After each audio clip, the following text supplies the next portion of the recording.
Mata yang hanya tertuju kepada masalah tidak akan pernah melihat kemuliaan Tuhan. Mata yang hanya tertuju kepada masalah tidak akan diberikan kekuatan untuk maju lagi. Mata yang hanya melihat pada masalah, dia hanya mengeluh. Saudara, saya ketemu banyak sekali orang yang kalau ketemu pendeta dia hanya patah leher sedikit baru dia bilang, "Bapak, hidup ini terlalu susah." Engkau mati sudah kalau memang sudah terlalu susah. Mau hidup lagi buat apa kalau sudah terlalu susah?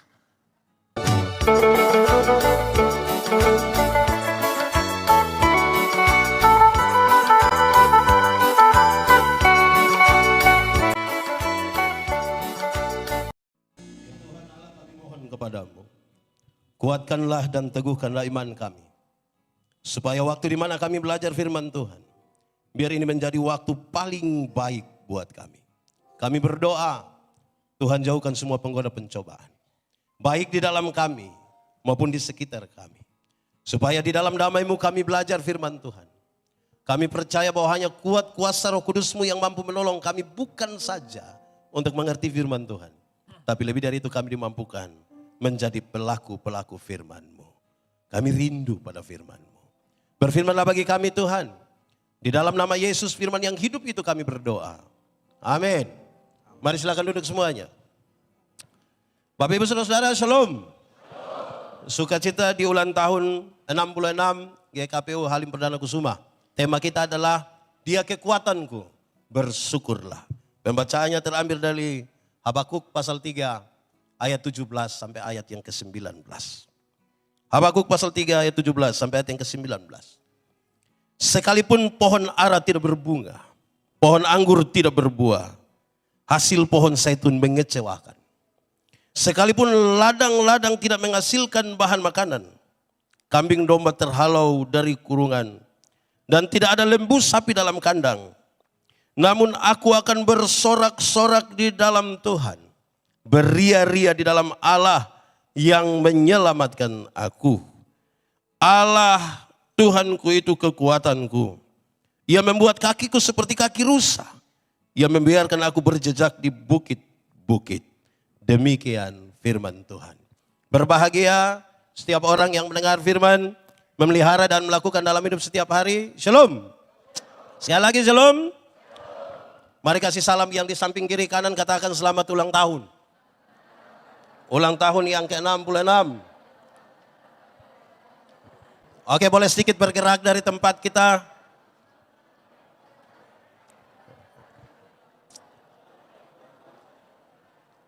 Luar biasa, terima kasih banyak. Yang muda, yang tua, laki-laki, perempuan, kita bersukacita hari ini. Puji Tuhan. Bapak Ibu Saudara-saudara, terima kasih banyak. Saya mulai khotbah ini dan mengatakan, saudara-saudara, saya berkhotbah di banyak acara hari ulang tahun gereja dan saya suka mulai mengatakan begini. Kedewasaan itu ada 3. 1, dewasa biologis. Dewasa biologis itu waktu itu kita punya berat badan hanya 37. Sekarang 73. Itu dewasa biologis itu. Waktu itu kita pakai celana nomor 27 tidak ada masalah karena perut rata saja. Sekarang perut macam ada 3 begitu. 1 di sini, 1 lagi, 1 lagi. Itu dewasa biologis. Siapa saja bisa. Makan tidur, cocok ya gemuk. Dan hari ini kita tidak merayakan itu. Hari ini kita tidak merayakan itu. Kedua, dewasa psikologi. Dewasa psikologi tidak tergantung umur dan berat badan. Umur 40 tahun tapi kalau tukang tersinggung, sedikit-sedikit tersinggung. Sedikit-sedikit tersinggung. Sedikit-sedikit tersinggung. Tersinggung kok sedikit-sedikit. Di sini ada yang biasa tersinggung. Nah itu kita pun soal itu. Saudara-saudara, banyak orang kalau tersinggung dia orang banyak, orang Kupang suka bilang begini. Tidak beres itu. Hari ini juga saya kira mari kita berefleksi tentang itu. Ketiga, dewasa iman. Dewasa iman tidak tergantung berapa lama kita melayani Tuhan. Dewasa iman tidak tergantung seberapa lama kita jadi orang percaya. Orang dewasa iman tidak tergantung berapa lama dia jadi orang Kristen. Tapi dewasa iman itu kira-kira begini. Ada anak umur 3 tahun, ada meja berat 10 kilogram. Anak umur 3 tahun bisa pikul meja yang 10 kilogram? Bisa? Tidak bisa. 17 tahun kemudian, itu anak umur 20 tahun. Bisa pikul meja yang 10 kilogram? Yang berubah anak atau meja? Itu dewasa iman. Tidak akan meminta beban menjadi ringan. tetapi dia meminta bahu yang semakin kuat. Orang dewasa iman tidak akan pernah merengek, menangis minta Tuhan. Kalau Tuhan berkenan kasih turun sedikit, ini memang tidak. Karena dia tahu kalau Tuhan izinkan ada masalah. Tuhan tahu seberapa kuatnya dia. Amin. Saya mau tanya, saudara punya masalah? Saudara punya masalah? Tidak usah omong. Saya lihat yang ini muka masalah semua. Masalah ialah kesenjangan antara harapan dan kenyataan.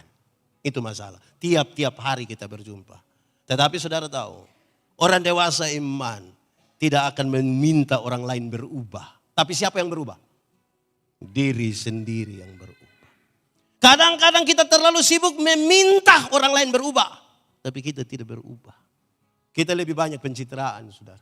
Kita tidak berubah. Padahal kalau ada Tuhan di dalam kita, apalagi dalam perjalanan persekutuan 66 tahun, mestinya di tempat ini sungguh-sungguh nama Tuhan dipermuliakan. Amin. Saudara-saudara, pembacaan ini menarik. Ingin menggambarkan sesuatu yang baik sekali dalam doa ini. Tetapi saya mulai dulu, saudara. Mari kita lihat doa. Orang-orang percaya yang ada di GKPO ini biasa berdoa semua. Amin kah? Doa itu gampang atau susah? Doa penting atau tidak? Jadi karena doa gampang, doa itu penting, saudara menikmati kehidupan doamu dengan baik. Mulai bermasalah kan? Kadang-kadang doa yang gampang, doa yang penting itu tidak dinikmati oleh banyak orang. Bahkan untuk beberapa orang, doa itu beban. Anak-anak, remaja, kalau kita panggil, engkau berdoa di sini. Dia datang, dia doa cepat-cepat, pulang dia tanya di pun teman, tadi saya doa baik atau tidak? Dia justru susah dengan itu.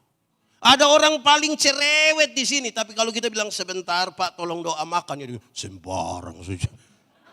Di sini ada yang begitu. Ada juga. Laki-laki atau perempuan? Nah itu kita soal di situ. Saya mau bilang pada saudara malam hari ini di acara sukacita ini. Doa itu relasi. Doa bukan kata-kata. Kadang-kadang kita terlalu sibuk untuk cari kata-kata. Lupa membangun relasi. Padahal doa itu relasi. Kalau saya dan Pak Ketua Umum kami dua punya relasi. Kami dua saling kenal. Saya jalan kaki, beliau naik motor. Ketemu saya di jalan tanpa saya minta dia berhenti. Tanpa saya minta. Hei pendeta. Mau kemana? Naik, karena kami dua saling kenal. Kami dua punya relasi. Amin. Bayangkan kalau saya dan beliau tidak ada relasi, kami dua tidak saling kenal. Beliau naik motor, saya jalan kaki. Ketemu saya di jalan, berhenti juga. Tapi dia tanya, ojek apa? Doa itu relasi, bukan kata-kata. Amin. Dalam relasi yang baik itu permintaan kita, kata-kata kita ringan. Ada orang yang doa makan, doa tidur, doa baca Alkitab. Dia punya kata-kata tidak berubah. Hanya itu saja. Seperti orang itu setia sekali. Di sini ada yang begitu. Ada juga. Ada ikut ibadah di sini. Pakai baju warna apa nih? Aduh itu jangan sampai di situ. Saudara-saudara, kalau hanya sekedar kata-kata. Kalau hanya sekedar kata-kata, saudara bisa berkata-kata dengan orang yang tidak saudara kenal sama sekali. Pernahkah saudara ada satu waktu mau telepon begitu tiba-tiba. Pas saudara bel ada yang bilang begini, nomor yang Anda tuju tidak dapat dihubungi. Pernah begitu? Suara perempuan atau laki-laki? Perempuan. Saudara kenal dia. Dia kenal saudara. Tapi bicarakan saudara dengan dia. Doa relasi. Dalam relasi yang baik itu kita bisa mengatakan sesuatu. Menurut saudara saya kenal saya punya istri kok tidak? Kami ada relasi kok tidak? Nah karena kami saling kenal, kami punya relasi. Waktu saya mau minta sesuatu dari istri, cara mintanya ringan. Non, bikin teh dong saya. Gelas kecil saja, gula sedikit. Papa takut sakit gula. Kan kita saling kenal. Bayangkan kalau mau minta teh di istri, saya minta, Mama, buatlah segelas teh. Jangan terlalu banyak gula ya. Papa takut sakit gula. Sebentar ibu tanya saya, kau sehat? Doa. Relasi. Dalam relasi itulah kita lihat sekarang apa yang disampaikan oleh Nabi Habakuk. Dalam sebuah situasi beragama dan berpolitik yang repot.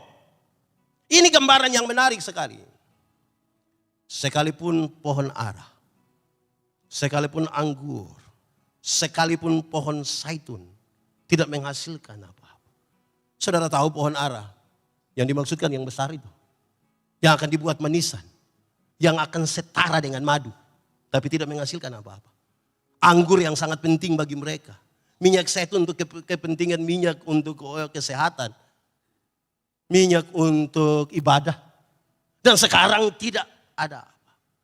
Sebuah keadaan yang bukan saja dipahami sebagai sebuah keadaan biasa. Tetapi mereka percaya kalau pohon-pohon ini tidak menghasilkan dengan baik. Bukan saja soal musim, bukan saja soal angin, bukan saja soal air. Tapi jangan-jangan Tuhan sementara marah kita ini. Jangan-jangan kita lagi sementara bermasalah di hadapan Tuhan. Jangan-jangan kita lagi tidak beres ini. Sehingga tidak bisa menghasilkan apa-apa. Dia tambah. Sekalipun ladang-ladang itu. Tempat di mana gandum harus bertumbuh. Sangat primer. Ketika tidak ada ini bagaimana? Kambing domba terhalau semua. Sekalipun ini sapi, lembu sudah tidak ada lagi. Dia menggambarkan sebuah keadaan yang susah sekali karena kebutuhan makan minum saja tidak ada. Bukan sekedar itu. Dia ingin menggambarkan ada masalah pada kepemimpinan. Baik pemimpin-pemimpin gereja. Baik pemimpin-pemimpin politik. Ini sementara memfokuskan segala sesuatu bagi kepentingan mereka sendiri. Mereka membiarkan ketidakadilan itu ada. Mereka membiarkan orang-orang susah itu ada. Mereka sementara memperkaya diri. Membuat rumah yang megah. Mereka dihormati oleh banyak orang. Tetapi tanda-tanda kerajaan itu tidak ada di situ. Sebuah keadaan yang saya kira serius sekali. Tetapi apakah dia tuntas sampai pada mengeluh? Tidak. Tidak. Dia mau kasih tahu sesuatu yang paling puncak dari keadaan itu. Di keadaan di mana masalah-masalah itu ada. Sekalipun. Tapi dia tahu Tuhan itu kekuatan. Dari mana sekarang dia mau menggambarkan itu? Sebuah refleksi yang sederhana dia katakan. Dia itu yang menyelamatkan aku. Dia bicara hari ini? Tidak. Dia bicara tentang sesuatu di masa lampau. Orang-orang Israel sangat kuat dengan cerita tentang penyertaan Tuhan ketika mereka sangat lama di Mesir. Dan sekarang mereka keluar. Cerita itu diceritakan turun-temurun. Bukan gampang. Sulit sekali. Tapi dia kasih tahu. Tuhan menyelamatkan. Tuhan itu juru selamat. Saudara, kalau kita belajar dari perjalanan bangsa Israel, saudara. Dijajah 430 tahun. Bermental budak sekali. Sekarang mereka akan masuk tanah terjanji yang penuh dengan susu dan madu. Orang-orang bermental budak tidak bisa masuk tanah berkelimpahan susu dan madu. Nanti tambah masalah di sana. Mental mereka harus diubah. Mental mereka harus diubah. Mental budak itu harus diganti menjadi orang-orang bermental raja. Orang bermental budak berhadapan dengan kekayaan yang banyak. Bisa habis. Bisa hancur, bisa rusak, bahkan merusak diri dan keluarga. Mereka harus jadi orang-orang bermental raja. Orang-orang bermental budak. Kalau kerja dan mandor jaga, serius sekali dia. Semangat, kadang-kadang tambah makan puji. Tapi kalau mandor pulang, dia bikin pengucapan syukur. Orang bermental budak. Orang bermental budak itu tidak visioner. Untuk hari ini yang dipikirkan. Tidak pernah berpikir tentang masa depan. Bagaimana dia akan masuk tanah terjanji. Saudara tahu bahwa dalam kisah itu. Saya ingin mengatakan dua hal. Pertama visi. Visinya ringan sekali. Susu madu, susu madu, susu madu. Terlalu ringan visi itu. Sampai yang paling kecil, yang paling bodoh, yang tidak sekolah tinggi pun tahu visi itu. Mereka berhadapan dengan tanah kering. Mereka rubah menjadi taman Tuhan. Susu madu, visi. Tapi yang kedua saudara lihat penyertaan Tuhan. Waktu lapar Tuhan kasih makan. Waktu haus Tuhan kasih minum. Waktu malam hari Tuhan jadi tiang api. Siang hari Tuhan jadi tiang. Alkitab mencatat dua hal yang lebih. Pakaian mereka tidak diganti. Berpuluh-puluh tahun pakaian tidak diganti, tidak robek. Coba kita punya tidak ganti 3 hari. Repot saudara. Apalagi kalau saudara tidak ganti dan masuk gereja. Repot kan? Dia tambah lagi. Kasut mereka tidak rusak jalan di padang pasir yang panas. Puluhan tahun. Kasut mereka tidak rusak. Saudara bayangkan, kita ini tidak kemana-mana, kaki pecah-pecah di bawah. Dorang punya sepatu tidak rusak. Penyertaan Tuhan yang luar biasa ini dia ceritakan turun-temurun. Maka sampai di sini ketika berhadapan dengan situasi keagamaan dan situasi politik begitu, tidak. Tuhan penyelamat saya. Kisah masa lalu tidak sekedar berdiam di situ. Tapi sekarang dia menjadi tonggak iman. Yang mengatakan kepada kita sekalian, kalau Tuhan itu menolong mereka di masa lalu, Tuhan yang sama menolong mereka hari ini dan masa depan. Amin. Kalau 66 tahun yang lalu ada 5 keluarga ditolong oleh Tuhan membangun sebuah persekutuan. Masa Tuhan membiarkan kita yang sudah ribuan kakak hari ini? Masa Tuhan biarkan kita? Tidak. Pengalaman masa lalu Tuhan tarik untuk berdiri di depan mereka sekarang. Kamu lihat. Jadi ketika dia ada dalam persoalan itu, Tuhan tidak mulai dengan menjawab satu persatu kebutuhan jasmaninya. Dia kasih tunjuk dulu. Lihat ini penyertaan Tuhan. Kadang-kadang saudara, mata yang hanya tertuju kepada masalah tidak akan pernah melihat kemuliaan Tuhan. Mata yang hanya tertuju kepada masalah tidak akan diberikan kekuatan untuk maju lagi. Mata yang hanya melihat pada masalah dia hanya mengeluh. Saudara, saya ketemu banyak sekali orang yang kalau ketemu pendeta dia hanya patah leher sedikit baru dia bilang, Bapak hidup ini terlalu susah. Engkau mati sudah kalau memang sudah terlalu susah. Mau hidup lagi buat apa kalau sudah terlalu susah. Amin. Disinilah saudara dia bilang begini. Tapi aku bersuka cita. Saya mau tanya saudara, sukacita dan senang itu beda atau sama? Sukacita dan senang beda atau sama? Sama atau beda? Beda atau sama? Beda. Senang itu berurusan dengan kepuasan yang kita terima. Sukacita berurusan dengan sikap kita terhadap keadaan.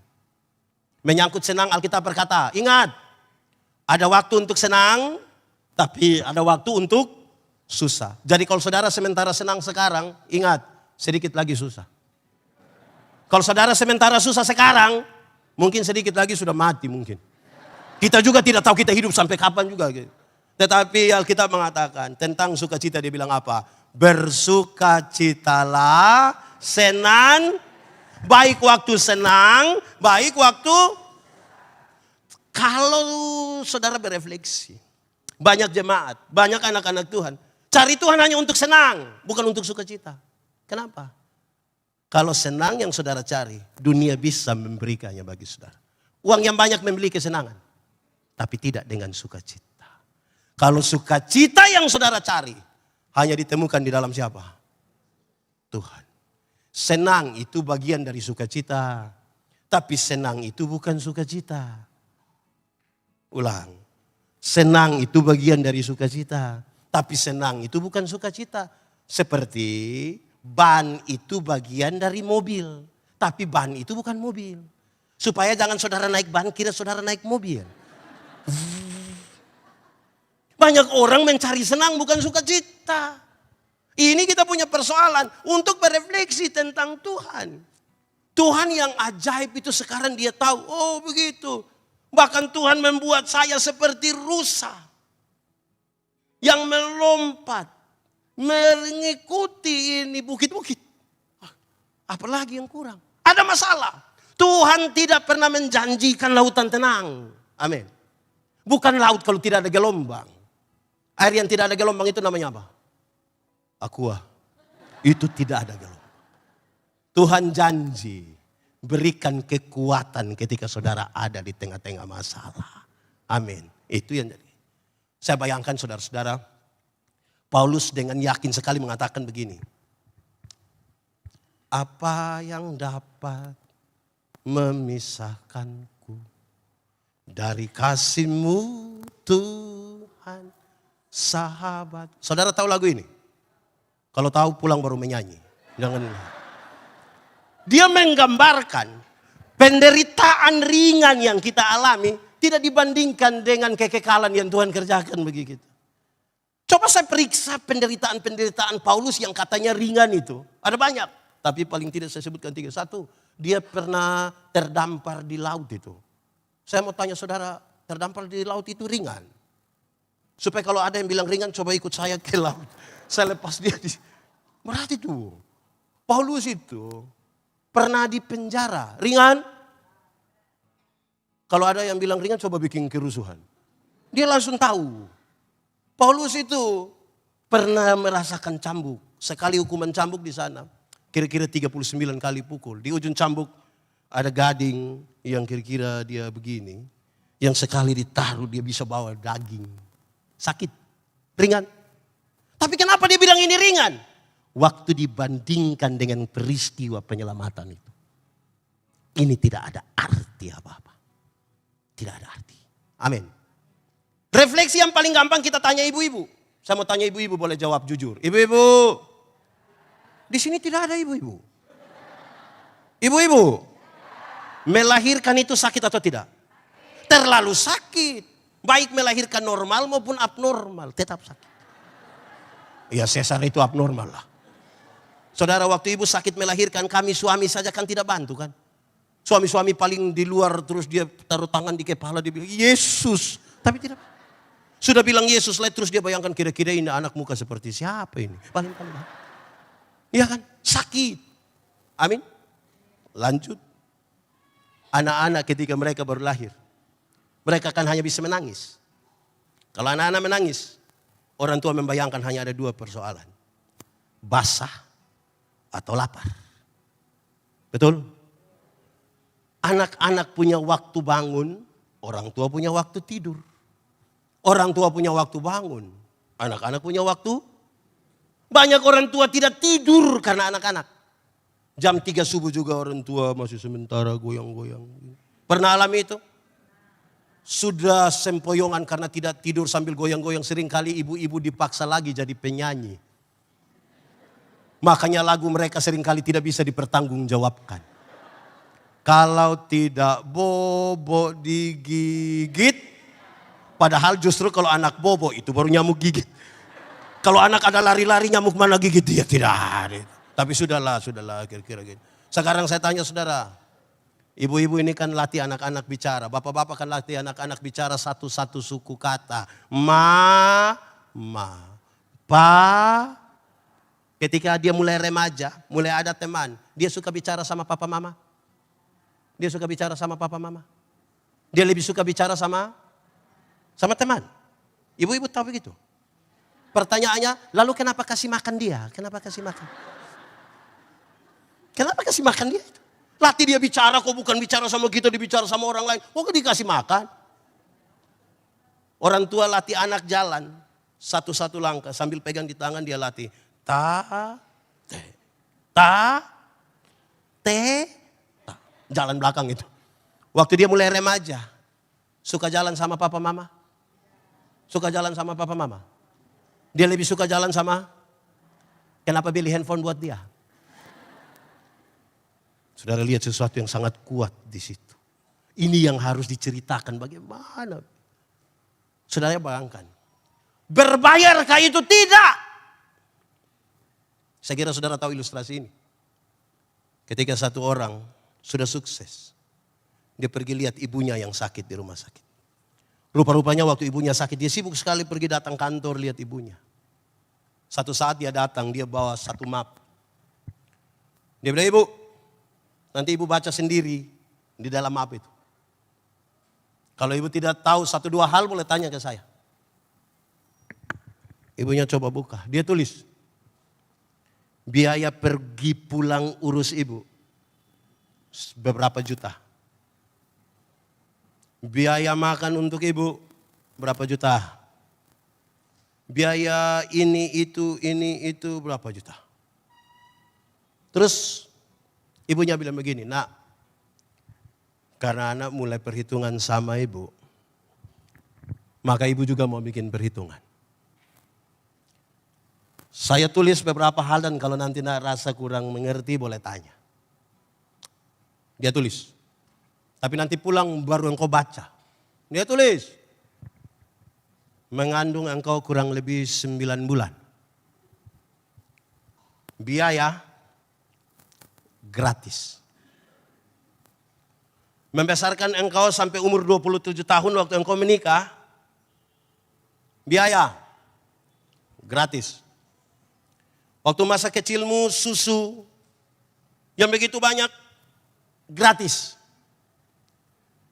Dia tulis semua gratis dan dia bilang begini, sesaat lagi mungkin mama sudah tidak ada. Nanti rumah engkau boleh dapat. Harganya gratis. Dia baca-baca. Dia jadi ingat dia punya mama. Macam kita toh kalau biasa tidak ingat-ingat orang tua. Pas susah baru ingat begitu. Apalagi orang tua sakit baru batuk. Dia langsung tanya sertifikat. Itu gitu binti. Ya, dia lari kembali ke rumah sakit. Waktu dia sampai di sana, perawat kasih tahu, ibu baru kira-kira 5 menit yang lalu meninggal. Dia sedikit kecewa, dia menangis, tapi kan sudah selesai. Kenapa saya pakai gambaran ini? Ini sebuah gambaran tentang kasih yang memungkinkan seseorang itu bisa kuat. Saya punya definisi sendiri, saudara boleh ikut. Kasih ialah. Omong. Kasih ialah. Kebaikan. Tidak terpatahkan oleh apapun. Tidak akan pernah berubah menjadi kebencian. Rujukannya jelas. Karena begitu besar kasih Allah akan dunia ini. Apakah Tuhan Allah mengasihi dunia? Amin. Dunia mengasihi Tuhan Allah? Tidak. Lalu apakah karena dunia tidak mengasihi Tuhan Allah berhenti mengasihi dunia? Tidak. Saudara lihat. Apakah Tuhan Allah membenci dunia? Tidak terpatahkan. Itu yang membuat orang kuat. Apalagi yang kita bicara tentang Tuhan. Kalau bukan kasih. Apalagi yang kita bicara tentang Tuhan kalau bukan kasih. Mari kita lihat selanjutnya saudara. Waktu dia bicara tentang Tuhan dan keselamatan. Yang pertama-tama dia taruh di situ adalah. Kalau dia harus menyelamatkan saya dan saudara. Dia harus menebus saya dan saudara. Dia itu Tuhan. Dia bukan manusia. Karena tidak ada manusia bisa menebus manusia. Bagi semua orang yang mau kuat itu pertama-tama taruh dulu. Dia Tuhan, dia bukan manusia. Kalau dia bukan manusia dia tidak akan jadi juru selamat. Kalau dia bukan Tuhan dia tidak akan jadi juru selamat. Karena dia Tuhan itulah dia jadi juru selamat. Selanjutnya, mari kita lihat penerimaan kita kepada dia yang kita sebut sebagai Tuhan itu. Ini sebuah refleksi yang bagus sekali dari teks ini. Ada banyak orang rindu menerima dia sebagai juru selamat. Tapi tidak mau menerima dia sebagai Tuhan. Saya ulangi kalimat ini. Ada banyak orang mau menerima dia sebagai juru selamat. Tapi tidak mau menerima dia sebagai Tuhan. Kenapa manusia menerima dia sebagai juru selamat? Karena kita tahu kita pasti binasa. Dia mau menebus kita ya terima. Tapi sekarang mau terima dia sebagai Tuhan. Banyak orang tidak mau. Kenapa? Kalau terima dia sebagai Tuhan harus tunduk kepada apa yang dia mau. Ini jadi masalah saudara. Waktu terima dia sebagai Tuhan, harus tunduk kepada apa yang dia mau. Ini yang repot. Diselamatkan mau, tunduk kepada yang Tuhan mau, tidak mau.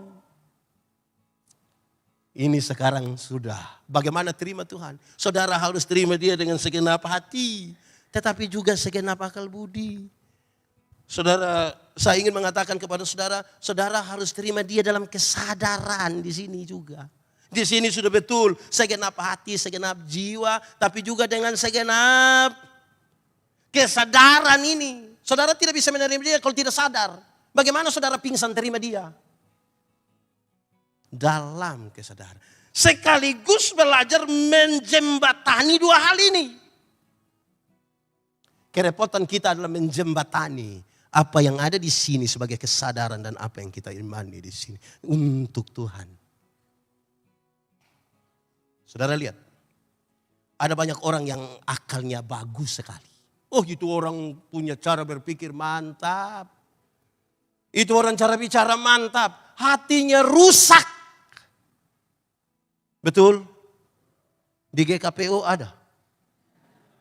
Yang pikirannya brilian. Mantap. Rapat-rapat dia menyelesaikan persoalan dengan gampang. Hatinya rusak. Ada yang sebaliknya. Ada yang sebaliknya. Hatinya mantap.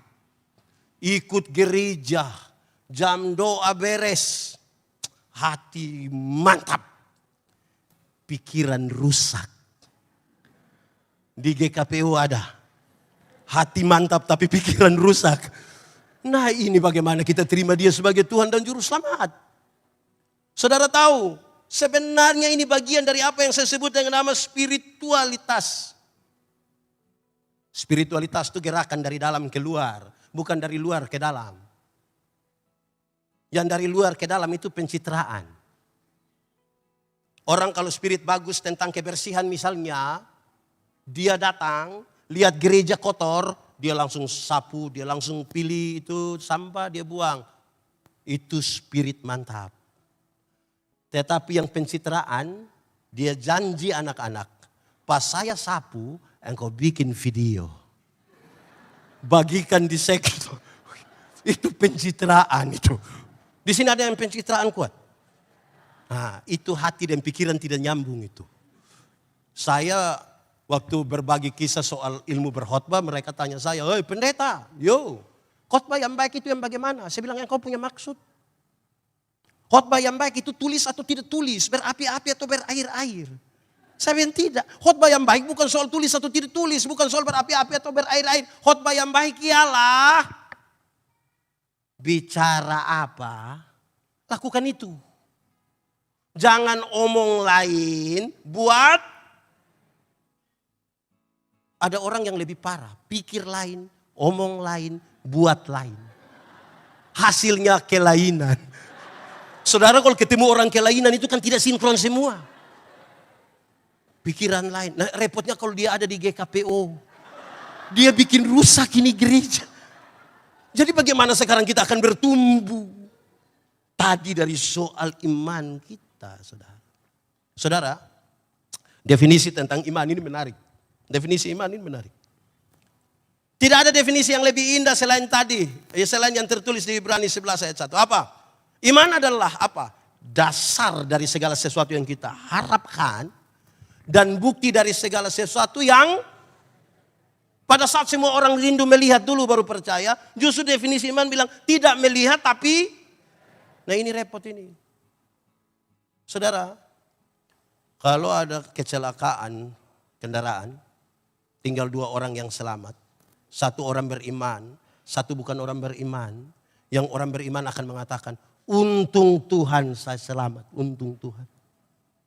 Yang tidak beriman akan bilang, untung tadi saya lompat cepat-cepat. Satu peristiwa yang sama, refleksi beda. Apa yang ingin saya katakan di sini? Supaya kita betul-betul bisa berefleksi sesuatu tentang apa yang disampaikan oleh Habakuk ini. Saudara, iman itu dasar. Dasar itu fondasi. Fondasi kuat, bangunan kuat. Fondasi miring, bangunan. Fondasi dari apa? Yang kita harapkan. Harapan itu apa? Cita-cita masa depan, idealisme masa depan, visi kita bersama. Saudara mau jadi orang tersukses silakan. Mau jadi orang paling kaya silakan. Mau jadi orang paling cantik silakan. Tapi saudara bangun dia di atas dasar apa? Itu pergumulan kita. Karena orang yang tidak beriman sekalipun rindu jadi sukses, rindu jadi kaya, rindu jadi yang paling cantik. Yang membedakan kita adalah kita sementara bangun di atas dasar apa? Bukti.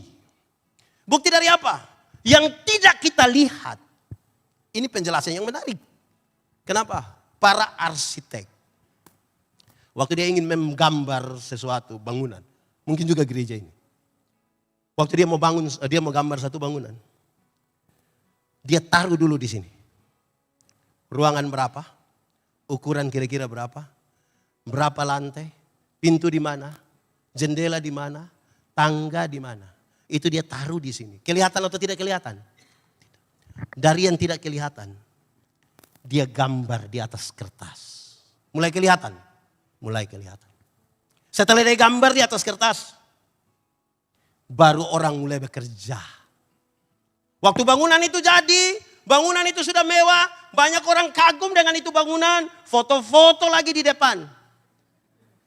Saya mau tanya, yang kagum, yang foto-foto di depan bangunan itu, tahu kekuatan dari itu gedung? Tahu? Siapa yang paling tahu kekuatan gedung itu? Yang gambar dan tukang yang mengerjakan. Dari sesuatu yang tidak dilihat kepada sesuatu yang bisa dilihat. Paham itu dulu baru kita bilang Tuhan engkau kekuatan. Hari-hari ini saudara kita paling suka mengatakan, apa kabar hari ini? Semua selalu bilang luar biasa. Tidak salah kan?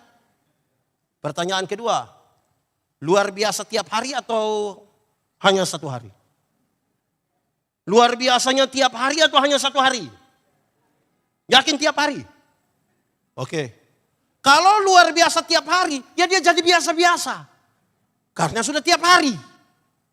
Saudara jangan anggap remeh persoalan-persoalan yang tidak luar biasa. Contoh, denyut jantung kita itu biasanya tek, tek, tek, tek. Biasa? Coba besok pagi saudara bangun tidur, dia menjadi luar biasa. Dia punya denyut, tek, terus dia diam barang 1 menit. Dia ulang lagi, tek, tek. Luar biasa. Oh, jadi sekarang saudara pilih yang mana? Kadang-kadang saudara yang menarik itu, kita mengalami sesuatu dengan Tuhan, kita pikir yang luar biasa. Saudara bayangkan bangun tidur yang biasa-biasa itu tanda Tuhan menyertai saudara. Bayangkan kalau tadi malam Tuhan kemana begitu, terus pagi tadi lupa kasih bangun saya dan saudara. Hari ini sapa kubur sapa. Jangan berpikir sesuatu yang luar biasa saja. Karena Tuhan punya penyertaan ini. Begitunya. Itu yang Tuhan mau sampaikan. Membentangkan itu di depannya. Pengalaman masa lalu. Dan kehidupan setiap hari. Saudara lihat penyertaan Tuhan itu seperti apa. Yang menarik adalah banyak orang pikir Tuhan tidak ada di sini. Banyak orang kira Tuhan tidak ada di sini. Padahal anak-anak sekolah minggu menyanyi. Hati-hati gunakan tanganmu. Hati-hati gunakan tanganmu. Kenapa? Karena Bapa di sorga.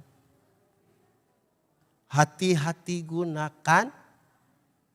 Banyak orang pikir Tuhan tidak ada di sini.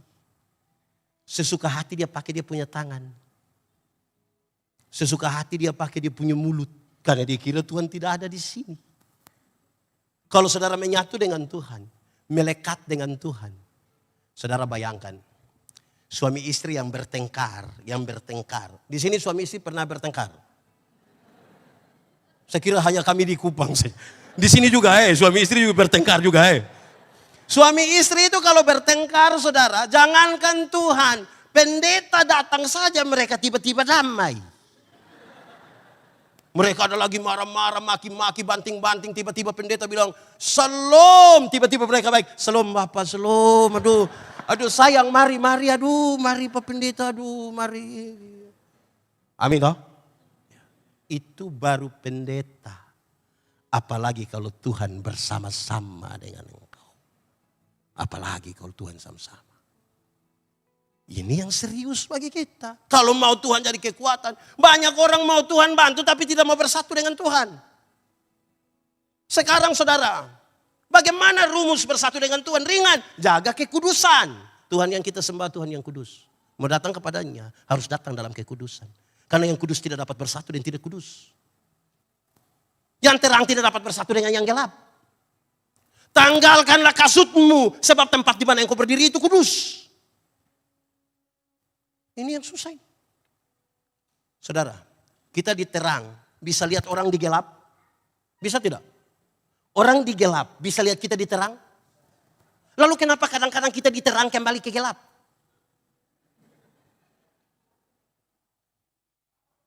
Saya tidak tahu juga, tapi seringkali orang di terang itu suka kembali ke gelap itu kan dia suka begini. Itu apa itu? Di sini ada yang biasa mengintip itu. Di terang dia pulang ke gelap. Saudara kalau dia mulai begini nih, itu bisa saja dia ajak orang. Wih, lama-lama kita mengintip berjamaah itu. Itu jadi susah. Saudara, 31 Desember kalau kita bergereja, kan rata-rata gerejanya malam toh. Wah, masuk gereja tuh agak suram ini lampu-lampu. Terus mulai dengan musik klasik. Teng, teng, teng, teng, teng, teng, teng, teng, teng, teng, teng, teng, teng, teng. Terus ada puisi. Tidak terasa. Saya dalam hati engkau tidak rasa. Ini 365 hari ini rasa kok tidak? Lalu kenapa bilang tidak rasa? Bla bla bla bla bla. Terus dia bilang begini. Mari kita tulis catatan dosa kita. Biar dia berlalu bersama-sama dengan tahun lalu. Tahun lama berangkat bersama-sama dengan hidup lama. Tahun baru. Hidup baru. Semangat baru. Ini 31 Desember ini. Dia tulis catatan dosa. Ada yang tulis 5, ada yang tulis 10, ada yang tulis 20. Pakai menangis lagi. Setelah tulis sedih-sedih begitu, keluar juga tidak langsung buang. Pakai menyanyi lagi. Mampirlah dengar doa. Ini 31 Desember ini. Mantap toh? Istri sudah senang, suami berubah. 31 Desember. Masuk minggu kedua bulan Februari. Dia gila ulang. Lebih parah dari tahun lalu. Lalu bagaimana kita bilang Tuhan kekuatan? Saudara, saya ingin sampaikan pada saudara. Pengakuan kita dari mulut bisa mengatakan Tuhan kekuatan. Hati kita belum tentu. Bagaimana saya menggambarkannya saudara? Saudara, sebagai pendeta ini kami jalan orang telepon. Pendeta, yo singgah dulu di rumah sakit. Siapa sakit? Suami kah, istri kah, anak-anak kah? Oke. Pas kami pergi mereka bilang, diam-diam pendeta berdoa dulu, pendeta berdoa dulu. Pas kami doa habis, dia bilang begini, Bapak, ini obat. Saya bilang kalau itu obat, kenapa suruh saya berdoa? Kalau memang itu obat menyelesaikan perkara, suruh saya berdoa supaya kenapa? Mulut kita mengatakan tentang Tuhan. Pengakuan kita tidak. Lalu saudara berharap Tuhan jadi kekuatan. Saya lahir besar di NTT. NTT, nanti Tuhan tolong. Salah sedikit nanti Tuhan tampar nanti. Saya lahir besar di NTT. Kalau saya cerita tentang NTT, saudara percaya tidak? Saya lahir besar di NTT, saya cerita, saudara percaya atau tidak? Kalau saya lahir besar di NTT, saya lebih banyak cerita tentang Bogor. Saudara percaya atau tidak? Kenapa saudara tidak percaya? Apa yang saya katakan? Mulut kita bisa berkata tentang Tuhan. Oh Tuhan luar biasa. Mantap ini. Ini kan ada di sini. Tapi malam-malam dia jalan, lihat pohon besar satu goyang-goyang sedikit. Dia bilang, itu Pak. Keras. Apa yang keras? Mulut bilang Tuhan kuat. Pengakuan tidak begitu. Lalu saudara berharap Tuhan jadi kekuatan saudara. Saudara, ini penting saudara. Kenapa? Kadang-kadang ini bahaya buat kita dalam pelayanan. Saya punya kisah satu, orang marah saya, tapi ya namanya saya punya kisah. Ada pendeta pergi di acara begitu. Terus ada janda miskin satu duduk di samping. Bapak, ini tanggal 14, Bapak bisa pimpin ibadah di rumah.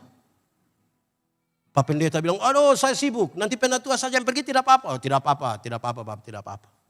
Mereka ambil makan, duduk sama-sama, basa-basi Pak pendeta tanya, Ibu, ada acara apa bikin ibadah di rumah? Terus janda ini bilang begini, tidak, saya punya anak yang pertama itu, dia baru saja dilantik jadi komisaris bank. Dia ada mau ibadah sambil titip berkat sedikit. Terus itu pendeta bilang, sabar, tanggal berapa ibu? Tanggal berapa? Terus ibu bilang tanggal 14. Dia bilang, saya pikir tadi tanggal 4. Kalau tanggal 4 saya sibuk, 14 bisa. Ay, ini kita jadi repot. Ini. Akhirnya pelayanan kita bisa kita pilih-pilih. Kalau orang kaya, kita datang Bapak, kita doa Bapak. Ya buat keluarga Pak, buat anak-anak, kesehatan. Lama-lama dia tidak ngomong, kita yang ngomong kembali. Kalau kita sembahyang kasih orang miskin, kita beri Bapak tutup mata, kita berdoa. Kalau mati juga Tuhan berkenanlah. Saudara lihat ya. Jadi kalau kita tidak menempatkan Tuhan seperti apa yang seharusnya, kadang-kadang bukan Tuhan pakai kita. Kita pakai kembali Tuhan itu. Itu jadi soal buat kita. Saudara, dalam konteks tadi dia mau kasih tahu. Hidup ini butuh proses. Ada masalah, tapi cepat-cepatlah berproses bersama Tuhan. Dia tidak akan ganti cepat-cepat. Tapi proses itu penting. Iblis bilang, Yesus kalau engkau anak Allah, rubah batu itu jadi roti supaya engkau makan. Tuhan Yesus lapar ini. Puasa 40 hari 40 malam. Dia rubah atau tidak? Dia bisa rubah atau tidak? Lalu kenapa dia tidak rubah? Pertama, memang dia tidak mau ikut perintah iblis. Tapi dia mau yang kedua kita berproses. Masa mau bikin roti saja pakai mujizat. Kalau buat roti pakai mujizat itu tiap hari di toko bakery itu mujizat terus itu. Kita ini kadang-kadang tidak mau berproses tapi mau berubah. Tidak bisa. Saudara, dulu ada satu binatang namanya ayam. Sekarang juga ada ya ayam. Ayam itu kita hanya bisa bedakan dia atas dua. Ayam jantan dan ayam betina. Tapi tiba-tiba muncul ayam potong. Akhirnya ayam yang tadinya hanya ayam menjadi ayam kampung. Karena sudah ada ayam potong. Ini bikin kita pusing. Apakah ini ayam potong yang di kampung atau ayam kampung yang dipotong? Kita tambah pusing. Tapi apa maksudnya saudara? Ayam kampung itu kita piara 1 tahun, masih kecil. Tapi dagingnya enak kok tidak? Kalau dijual mahal kok tidak? Kalau betina bertelur kok tidak? Karena dia mengerti proses. Bukan seperti ayam potong itu. Kita baru pelihara 1 bulan dia punya mata sudah besar begini. Itu kalau lihat pakai kaca pembesar, kalau lihat langsung. Tapi ini ayam, ibu-ibu pulang dari pasar ikat salah di motor kaki patah. Orang gas-gas motor di samping kandang besok itu ayam mati. Tidak mau berproses. Tidak mau berproses. Lalu kalau kita tidak mau berproses bersama dengan Tuhan, kita bisa mengenal apa dari kekuatan Tuhan? Itu soal kita itu. Berproses dulu. Baru lihat di mana Tuhan memberikan. Kadang-kadang saudara, waktu kita doa minta kesabaran. Tuhan ada kasih kita kesabaran? Tidak, dia izinkan masalah. Supaya kita melatih kesabaran. Amin. Tuhan tolong buat saya sabar terhadap teman majelis karena ini satu menjengkelkan sekali. Tuhan langsung kasih kita kesabaran. Tidak. Dia izinkan orang yang menjengkelkan itu duduk di samping kita. Terus garu-garu kita lah begini. Proses kan. Terakhir. Setelah paham tentang kekuatan Tuhan dan bagaimana kita berjalan bersama. Dilanjut. Bersyukurlah. Bersyukur itu cara terbaik menikmati hidup. Orang yang tidak tahu bersyukur itu tidak akan menikmati hidup. Hati manusia lebih luas dari dunia ini. Artinya semua materi di dunia isi di hati manusia tetap masih kurang karena manusia selalu tidak puas. Yang bisa menutupi itu adalah apa? Bersyukur. Saudara jalan kaki, saudara berdoa, Tuhan, yo kasih saya sepeda 1. Tuhan kasih sepeda 1, dia naik 2-3 bulan dia berdoa, Tuhan, naik sepeda memang enak, tapi tanjakan yang di situ Tuhan. Itu betis dengan paha sulit dibedakan. Lalu engkau punya mau? Kalau boleh kasih saya motor 1. Tuhan kasih motor satu, naik 5-6 bulan dia berdoa ulang, Tuhan naik motor memang enak, tapi istri saya berat 80. Anak 3 orang baru montok-montok semua. Setiap kali motor bunyi, 4-4 mau naik Tuhan. Motor bawa masalah baru dalam kami punya rumah. Yang kau punya mau? Kalau boleh mobil satu Tuhan. Tuhan kasih mobil satu naik 1 tahun dia berdoa, Tuhan naik mobil memang enak. Ibu juga naik, dia duduk di paling depan. Tapi anak perempuan yang pertama sudah kawin dengan orang Palembang Tuhan. Masa mau ke Palembang pakai mobil? Yang kau punya mau? Kalau boleh kapal laut satu Tuhan. Tuhan kasih kapal laut satu, dia pergi ke Palembang, dia cucu lihat mantu pulang dia doa Tuhan. Memang naik kapal laut sampai di sana Tuhan, tapi buang waktu, buang. Engkau punya mau? Helikopter satu Tuhan. Tidak salah juga minta kepada Tuhan kan, tidak salah kan minta kepada Tuhan toh. Tapi saudara lihat, mata yang hanya tertuju kepada berkat dan bukan kepada sumber berkat tidak akan pernah mensyukuri apa-apa dalam hidup.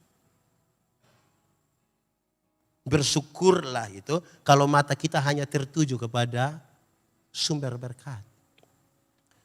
Banyak orang, saudara tahu dalam sebuah persekutuan, Tuhan ajar kita, kamu bermurah hati sedikit. Ini orang ini baik dengan semua orang. Dalam jemaat dia tidak ada masalah, dengan siapapun tidak ada masalah. Sangat baik, rajin gereja, sudah baik itu. Tapi dia terlalu sekikir. Sekikir pakai bahasa di Jakarta apa? Sekikir sudah, sekikir itu. Pelit itu. Di sini ada yang pelit-pelit itu. Ada juga. Ada di rajin gereja. Jadi kita kurang bermurah hati. Kita tidak bermurah hati di situ. Karena pelit sekali. Saudara, ada satu waktu ada 2 orang minta karunia kepada Tuhan. Ternyata di Tuhan tinggal 2 karunia. Satu karunia memberi, yang satu karunia menerima. Orang pertama cepat-cepat ambil karunia menerima. Tinggal karunia. Orang kedua agak berat-berat dia ambil sudah karunia memberi. Lewat 20 tahun kemudian mereka ketemu di satu perapatan jalan di lampu merah itu. Yang punya karunia memberi, sementara di atas mobil mewah, satu tanda ini orang sukses ini. Yang punya karunia menerima sementara duduk minta-minta di pinggir jalan.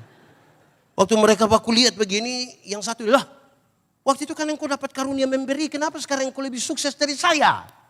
Dia bilang begini, kawan, karena Tuhan tahu saya harus selalu memberi, maka kepada saya Tuhan berikan lebih. Engkau kan mau kasih orang, jadi saya kasih titip lebih ini. Karena engkau tidak ada, engkau harus bagi. Tapi kamu ini kan karunia menerima. Jadi di mana-mana tuh hanya, saya tidak tahu kita ini lebih banyak karunia apa ini. Saudara, uang itu semua orang butuh. Tapi ada satu kisah kecil tentang uang. Di satu tempat makan, ada orang makan. Oh betul, tahu di tempat makan orang makan. Kalau di tempat makan orang tidur itu bukan tempat makan. Ada juga pengamen di situ. Sementara orang makan, pengamen ini datang. Menyanyi seadanya. Ku ingin saat ini engkau. Lagu belum selesai dia angkat dia punya tempat uang tuh. Ya dikasih uang, berapa? 500. 1000, 2000. Ini terakhir saya sudah habis. Di tempat makan yang kedua, ada juga makan. Ada juga pengamen, tapi pengamen yang satu ini datang dari satu meja ke satu meja. Dia bilang, boleh saya menyanyi? Ya. Mau saya nyanyikan lagu apa? Setelah dikasih tahu, dia menyanyi dengan baik. Sampai selesai dia tanya, bagaimana? Oke, dia kasih keluar tempat uang. Terus dikasih 5.000, 10.000, 20.000.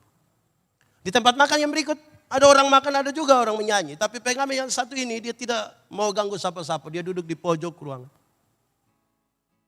Bawa satu pengeras suara kecil, tidak bermaksud mengganggu siapa-siapa, dia menyanyi di situ. Di sampingnya ada banner. Di bawah banner itu ada kepingan-kepingan CD. Di banner itu tertulis, hasil penjualan dari kepingan-kepingan CD ini 20%-nya akan dipakai untuk membantu satu tempat di kampung ini untuk pendidikan. Habis makan, ada yang datang tanya berapa? 50.000. Ada yang ambil 2, ada yang minta nomor rekening dan seterusnya. Sama-sama menyanyi, sama-sama di tempat makan. Kenapa beda dapat uang? Di tempat makan yang pertama, kenapa dia dapat uang? Kecil. Karena matanya hanya tertuju kepada uang. Dapat, tapi receh. Receh. Di tempat makan yang kedua. Kalau di tempat makan yang pertama dia punya ukuran-ukuran itu hanya uang. Pertemanan hanya uang, kebersamaan hanya uang, semuanya uang. Tempat makan yang kedua dia dapat lebih, 5.000, 10.000, 20.000. Kenapa? Karena dia tidak sekedar memandang uang dengan mata saja. Dia sekaligus memandang uang dengan pikiran. Mengeksplor semua yang dia taruh di sini. Dia berlatih secara baik. Dia dapat lebih. Di tempat makan yang ketiga, kenapa dia dapat lebih banyak? 50, 100 dan lebih. Karena dia tidak sekedar memandang uang dengan mata, dengan otak saja. Tetapi sekaligus dia memandang uang dengan apa? Hati. Dia mendapat lebih dari itu. Saudara, itu satu kesatuan dalam perjalanan kita bersama-sama dengan Tuhan. Cara pandang kita terhadap diri, cara pandang kita terhadap berkat, dan cara pandang kita terhadap Tuhan. Mari kita tunduk kepala di hadapan Tuhan. Tuhan, terima kasih. Kami renungkan firman-Mu dalam seluruh keterbatasan kami. Tapi kami percaya kalau Tuhan di dalam kami di dalam Tuhan, benih-benih firman ini akan bertumbuh dan berbuah dalam hidup kami. Firman-Mu akan menjadi pelita bagi kaki kami, terang bagi jalan kami. Terpujilah nama-Mu. Di dalam nama Yesus kami berdoa. Amin.